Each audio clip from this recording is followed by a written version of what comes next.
다 같이 찬송가 312장 찬양 드리겠습니다. 찬송가 312장입니다.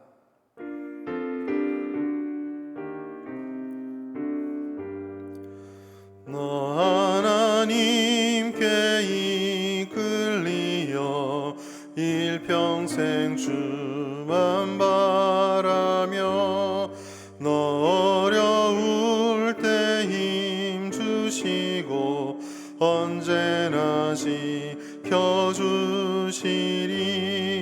주 크신 사랑 믿는 자 그 반석 위에 서리라. 너 설레는 맘 가다듬고 희망 중 기다리면서 그 은혜로신 주의 뜻과 사랑에 만족하여라. 우리를 불러주신 주 마음에 소원하신다.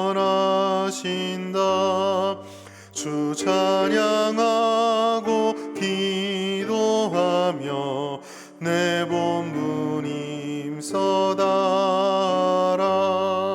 주 약속하신 모든 은혜 내게서 이루어지리라. 참되고 의지하는 자 주께서 기억하시리. 아멘.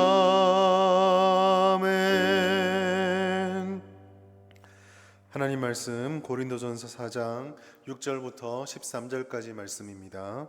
고린도전서 4장 6절부터 13절까지 말씀. 자막과 성경을 보시면서 함께 합독하도록 하겠습니다. 제가 읽도록 하겠습니다. 형제들아, 내가 너희를 위하여 이 일에 나와 아볼로를 들어서 본을 보였으니 이는 너희로 하여금 기록된 말씀 밖으로 넘어가지 말라 한 것을 우리에게서 배워 서로 대적하여 교만한 마음을 가지지 말게 하려 함이라. 누가 너를 남달리 구별하였느냐? 내게 있는 것 중에 받지 아니한 것이 무엇이냐? 내가 받았은즉 어찌하여 받지 아니한 것 같이 자랑하느냐? 너희가 이미 배부르며 이미 풍성하며 우리 없이도 왕이 되었도다. 우리가 너희와 함께 왕 노릇하기 위하여 참으로 너희가 왕이 되기를 원하노라. 내가 생각하건대 하나님이 사도인 우리를 죽이기로 작정된 자같이 끄트머리에 두셨음에 우리는 세계 곧 천사와 사람에게 구경거리가 되었노라. 우리는 그리스도 때문에 어리석으나 너희는 그리스도 안에서 지혜롭고 우리는 약하나 너희는 강하고 너희는 존귀하나 우리는 비천하여 바로 이 시각까지 우리가 줄이고 목마르며 헐벗고 매맞으며 정처가 없고 또 수고하여 친히 손으로 일을 하며 모욕을 당한 즉 축복하고 박해를 받은 즉 참고 비방을 받은 즉 권면하니 우리가 지금까지 세상의 더러운 것과 만물의 찌꺼기같이 되었도다. 아멘. 우리 모두는 좋은 공동체, 건강한 교회를 꿈꾸고 있습니다.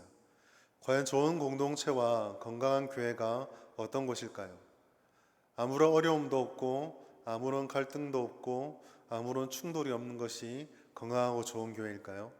그것은 우리가 가지고 있는 우리의 본질과 이 세상을 바라보면 어쩌면 있을 수 없는 일일지도 모르겠습니다. 왜냐하면 공동체와 그 구성원들이 완전하지 않고 그리고 이 불완전하고 부족함이 가득한 공동체와 사람들이 또 각자의 의견을 가지고 있기 때문입니다.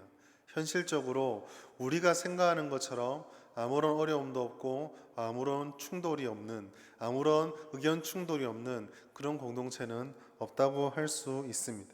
그렇다면 건강한 공동체는 이와 같이 아무 문제도 없는 공동체를 넘어서서 어떠한 상황이 다가온다 할지라도 그것을 하나님의 지혜와 말씀의 기준을 따라 잘 품고 해결할 수 있는 공동체, 다양성과 그 다음에 통일성, 한마음과 개성을 잘 융합시키는 조화로운 공동체를 건강한 공동체라 할 수 있을 것입니다. 그런 면에서 고린도전서에 나타나는 고린도 교회는 뚜렷하게 건강하지 못한 공동체였습니다. 우리는 고린도 교회가 어떤 교회였는지를 1장부터 지금까지 말씀을 보아오면서 잘 알고 있습니다. 특별히 고린도전서 1장 11절부터 12절까지 말씀에 나타나는 것처럼 고린도 교회는 갈등과 분열과 나누어짐이 있었던 교회였습니다.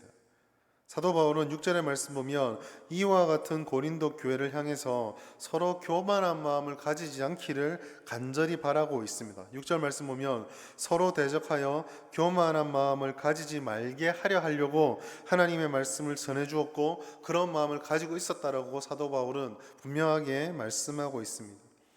그렇다면 고린도 교회가 이렇게 갈라지고 분열한 이유가 무엇입니까?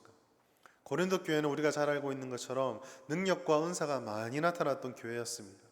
가진 것이 많은 교회요, 그리고 드러나는 열매도 많아 보이는 교회였지만 그들은 분열하고 갈등하고 있었습니다. 왜냐하면 이들이 가지고 있었던 능력과 은사들을 가지고 하나가 되고 품고 사랑한 것이 아니라 그것을 자랑하는 교만함으로 가득 차 있었기 때문입니다. 7절에 보면 사도 바울이 이걸 어떻게까지 말씀하냐면 네가 받은 것 중에 내게 있는 것 중에 받지 않은 것이 없다. 그런데 왜 너는 그것을 자랑하고 있느냐라고 말하고 있습니다. 영적 교만과 분쟁은 다름 아닌 내가 누구인지, 내가 어떤 존재인지를 잘 알지 못하고 스스로를 높일 때 나타납니다. 스스로를 높이는 교만이 영적인 교만으로 나타나는 것 동시에 이 영적인 교만은 더욱더 자신을 보지 못하게 만들어 악순환에 빠뜨리게 되는 것이죠. 사랑하는 성도 여러분, 성도는 어떤 존재입니까? 성도는 하나님의 한량없는 사랑의 은혜로 말미암아 값없이 구원을 받은, 그래서 그 어떤 것도 자랑할 것이 없이 오직 감사와 겸손과 사랑받게 할 것이 없는 것이 바로 성도입니다. 우리는 자랑할 것이 아무것도 없습니다. 사도 바울은 갈라디아서 5장 13절 말씀을 들어서 우리에게 있는 의무 중에 유일한 것이 있다면 그것은 사랑의 의무다라고 분명히 말하고 있습니다.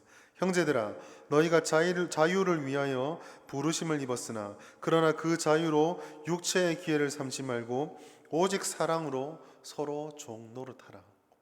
이런 점에서 고린도 교회는 이와 같은 건강한 공동체, 성도로서 바른 태도를 가지고 있지 못했습니다. 그들은 각자가 왕이 되길 원했고 그들은 각자가 다 높아지길 원했습니다. 놀라운 것은 이와 같은 고린도 교회를 향한 사도 바울의 고백과 권면입니다. 6절부터 13절까지 말씀을 쭉 살펴보시면 그렇게 높아지려고 하고 그렇게 스스로의 자부심이 대단하고 심지어 파벌까지 이를 정도로 자신들에 대한 높아진 마음이 가득한 고린도 교인들과 달리 사도 바울과 그 사도 바울의 동료들에 대해서 바울은 스스로를 한없이 낮추고 한없이 낮아진 채로 고백하고 있습니다. 특별히 9절부터 쭉 말씀되어지는 이 13절까지의 말씀은 얼마나 고린도 교회 모습들과 대비되는지 모릅니다. 그 정점은 13절에 있습니다. 비방을 받은 즉 권면하니 우리가 지금까지 세상의 더러운 것과 만물의 찌꺼기 같이 되었도다. 하나님 앞에 그렇게 놀라운 역사를 이루고 하나님 앞에서 그런 수많은 열매들을 거두었던 사도 바울과 이 선교의 동역자들이 그렇게 스스로를 높이고 있는 고린도 교회 앞에서 하나님이 우리를 찌꺼기 같이 두었다, 우리를 그렇게 낮추셨다라고 고백하고 있는 것이죠. 똑같은 은혜를 받습니다. 똑같이 하나님에 대해서 얘기합니다. 똑같이 하나님의 권세와 하나님의 복주심에 대해서 선포하고 그것을 감사하며 마음에 품고 있습니다. 그런데 고린도 교회는 어떻게 이렇게까지 자기 자신을 높이기만 하고 사도 바울과 이 사도 바울 일행들은 어떻게 이렇게까지 스스로를 낮추며 하나님 앞에 겸손한 모습을 가질 수 있었을까요? 왜 이렇게 다른 모습을 보이는 것입니까? 그것은 사도 바울과 고린도 교회의 성도들이 하나님의 말씀 앞에서 전혀 다른 태도를 보였기 때문입니다. 6절 말씀 보면 사도 바울의 권면 속에 이런 말이 있습니다. 기록된 말씀 밖으로 넘어가지 말라. 이 말씀을 우리식으로 표현하자면 하나님의 말씀에 비추어 봐서 그 말씀을 지키고 순종하게 힘쓰고 그 말씀의 기준을 넘지 않도록 스스로를 돌아보라는 말로 바꿀 수가 있습니다. 말씀의 범위를 넘지 말라는 것은 첫 번째로는 자기 자신에 비추어 보아야 한다라는 의무감을 우리에게 말해줍니다. 그것은 하나님의 말씀의 진리 하나를 붙잡고 그 말씀의 잣대를 다른 사람에게 들이밀어서 그 사람이 그 잣대를 넘어갈 때 재단하는 것을 사용하라는 것을 의미하지 않습니다. 하나님의 말씀이 들려지고 주님의 은혜가 우리 가운데 찾아왔을 때 항상 우선이 되어야 하는 것은 그 말씀의 자리, 은혜의 자리 앞에서 나 자신을 먼저 돌아보아야 한다는 것입니다. 바울은 주님의 말씀과 은혜 앞에서 언제나 자기 자신이 먼저 살려고 발버둥을 쳤습니다. 너는 나를 본받는 자가 되라. 나와 같이 되기를 원하노라 라고는 사도 바울의 이 권면들 뒤에는 내가 그렇게 하나님 앞에 바로 서기 위해 애쓰고 힘썼다라는 자기 자신에 대한 회고가 들어있는 것이죠.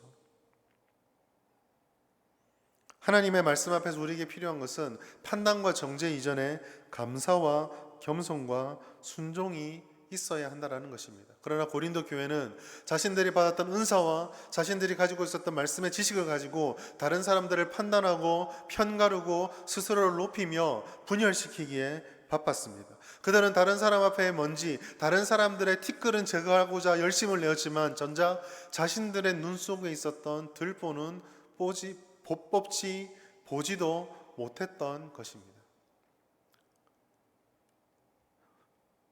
오늘 이 시간에 이 사도 바울의 말씀과 고린도 교회 모습들을 바라보면서 이렇게 기도하길 바랍니다. 첫 번째로 하나님의 말씀의 기준을 우리가 온전히 깨닫게 해달라고 기도했으면 좋겠습니다.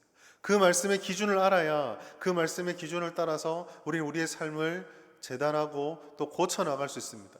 더 나아가 하나님 그 말씀의 기준 앞에 서서 내가 높아지지 아니하고 겸손한 자세로 중심이 아닌 변두리로 내려가 하나님의 은혜 가운데 사랑하고 섬기고 겸손하게 하나가 되길 힘쓰게 하여 주옵소서.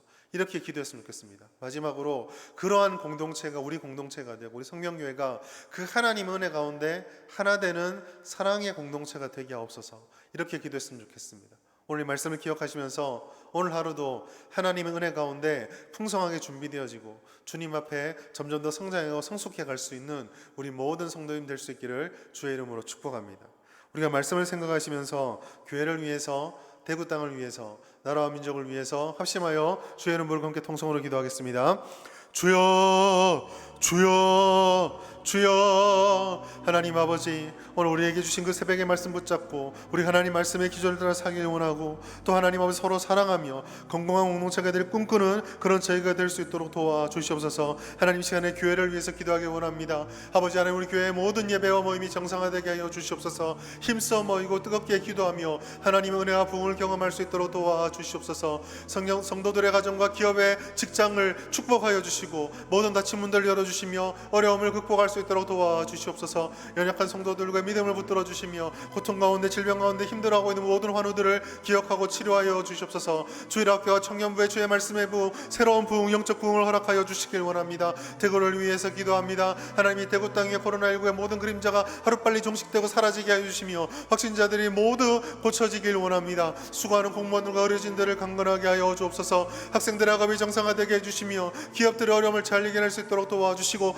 이 대구 땅의 모든 교회들 예배가 정상화되어 주며 이 대구 땅에 다시 한번 예배의 부흥, 감격이 일어날 수 있도록 하나님 함께하여 주시옵소서. 나라와 민족을 위해 기도합니다. 하나님 이 나라 가운데 코로나19가 더 이상 확산되지 않도록 도와주시며 하나님 아버지 하루빨리 코로나19의 그림자들이 사라질 수 있도록 아버지 백신과 치료제가 나올 수 있도록 하나님 함께하여 주옵소서. 대통령과 위제정자들에게 한 마음이 되게 하여 주시는 은혜와 지혜와 주님이 주시는 권세를 두려워하는 마음을 다하여 주시길 원합니다. 차별금지법과 같은 악법들이 사라지게 해주시며 세상의 가치들이 국회를 통과하지 않도록 하나님 도와주시옵소서. 한국교회가 복음의 능력을 회복하게 하시고 뜨겁게 예배드리게 해주시며 하나님의 놀라운 은혜로 다시 한번 주님께 쓰임받는 그런 귀한 교회가 될 수 있도록 주여 함께하여 주시옵소서. 하나님 아버지, 우리 성명교회가 건강하고 거룩한 공동체가 되게 해주시며 하나님의 말씀의 기준을 깨닫고 그 기준으로 우리가 다시 한번 성숙해져 가고 하나님 아버지 서로 섬기고 사랑하는 공동체가 될 수 있도록 하나님 함께하여 주시옵소서. 교회와 대구 땅과 나라와 민족을 하나님께서 기억하여 주시고 세워주시며 회복시켜 주시옵소서. 감사드리며 이 모든 말씀 예수님의 이름으로 기도드립니다. 아멘. 오늘 하루도 주님의 은혜 가운데 예배하며 하나님의 거룩한 은혜로 동행하며 살아갈 수 있는 우리 모든 성도님들 되길 원합니다. 감사합니다.